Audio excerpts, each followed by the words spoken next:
मी अरुण घोडके. शिवचिंतन. शिवकालीन गडकिल्ले म्हणजे मराठी मानाचा अभिमान, शौर्य आणि स्वाभिमानाचा जिवंत पुरावाच म्हणावा लागेल. शिवरायांच्या दूरदृष्टीतून उभे राहिलेले किल्ले म्हणजे स्वराज्याच्या स्वप्नांना साकार करणारे अजरामर स्मारकच आहेत. युद्धनीतीशास्त्राचे ते खरे आश्रयस्थान होते. गनिमे कावा या युद्धतंत्राने शत्रूला भ्रमित करून, अचानक हल्ले करून पुन्हा याच गडकिल्ल्यावरती सुरक्षित परत येणे हीच शिवरायांची अजय रणनीती होती.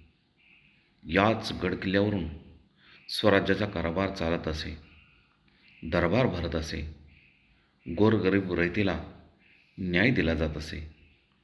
हे गडकिल्ले म्हणजे रयतेचे ऊर्जास्थान होते, जिथे त्यांना सुरक्षितता, अन्न आणि जगण्याची आशा मिळत असे.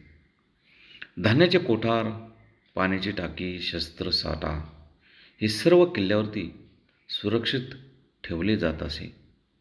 गडकिल्ले म्हणजे एक संपूर्ण जीवन पद्धतीच होती, जिथे संस्कृतीही नांदत असे. त्याचबरोबर ती मावळ्यांना रक्ताच्या पराक्रमाची आणि स्वाभिमानाची उंच शिखरेसुद्धा होती.